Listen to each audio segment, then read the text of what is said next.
Okay, so we are 1 week out from calving. We've got nice milk in the udders. Teeth are beginning to fill, but they're actually still very wrinkly. Vulva was actually more swollen this morning. You'll see a lot of waxing and waning as she gets closer to calving. You'll see little strings of mucus throughout the pregnancy. Just depends on the cow. Stringy mucus, not a mucus plug. Giant chunk of mucus that is extraordinarily sticky and collects debris. That's the mucus plug. I actually had to cut it out of one of my Highlanders. So Fly is grass-fed, which means basically every single day we're out here looking at her condition.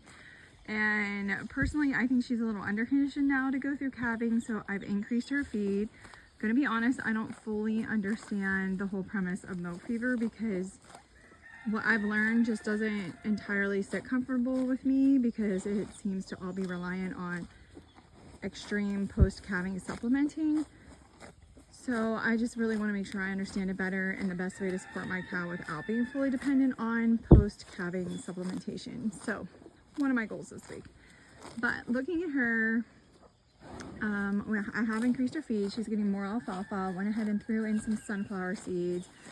Oregano, I do the dried oregano. It's just easier for me because we want her immune system nice and strong. We want the calf to be experiencing that nice strong immune system. A really good healthy colostrum coming in there. So yeah, her basic feed is the alfalfa pellets, handful of dried oregano, some sunflower seeds, all the things I would normally feed her to make her milk are going into her. Now, does sunflower seeds technically make her not fully grass-fed? Yes. Can this cow survive without them? No. The vitamin E, I could do capsules. I don't want to.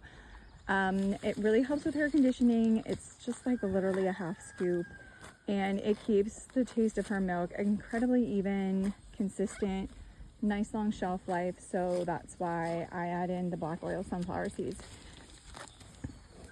But other than that, we'll just grab a view of the top of her hips as she gets closer. She's just on fresh grass, so she's just like, go away. You can see this ankle definitely, you can see why I fuss a little bit about her conditioning.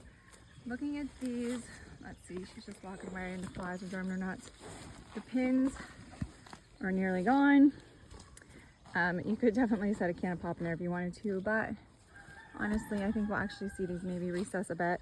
This, she genuinely did not look like this until she started to, she's gone for about 5 weeks, relaxing her muscles. So not all of that's conditioning. A lot of that is her preparing to calve. So I'm happy with her, but I could be happier. Also really disappointed my pumpkin seeds did not come in. Order got messed up. Really wanted her to be having the pumpkin seeds for parasitic control. So those are the primary things for me as a grass-fed cow is the organic alfalfa pellets. Like I said, it's probably about 2 cups of the black oil sunflower seeds. The dried oregano treats for mastitis, boost their immunity. And obviously it's great for in your milk. And then the pumpkin seeds. We do pumpkin seeds for a week every single month just because we can't rotationally graze like we need to in order to have full parasitic control. We don't use a dewormer, but we do want to make sure we have the sheep in here actually because they disrupt the parasite cycle for cows. Cows can't carry sheep parasites, sheep can't carry cow parasites. So technically they're grazing together rather than, again, rotationally grazed. But it's just a good way to disrupt. So that is actually Fritz, our ram, and Fiona. Oh, there's Fiona. That's Felicity, our newest. She's full-blood Katahdin. These two are a mix, but they're all hair sheep. But yeah, so this is just for some other homesteader out there who's wondering, what does it look like when I'm waiting for my cow to get ready to calve? This is 1 week out. Now, all of my other cows went a week early, so we'll see. She might come a few days early. I don't anticipate her being overdue just because for 5, well, it's been 4 full weeks. If she goes all the way to her due date, then it will be 5 full weeks being very symptomatic for calving. Obviously, all those signs have progressed, but yeah. So those are some things that a cow might look like when she's getting close, but not quite.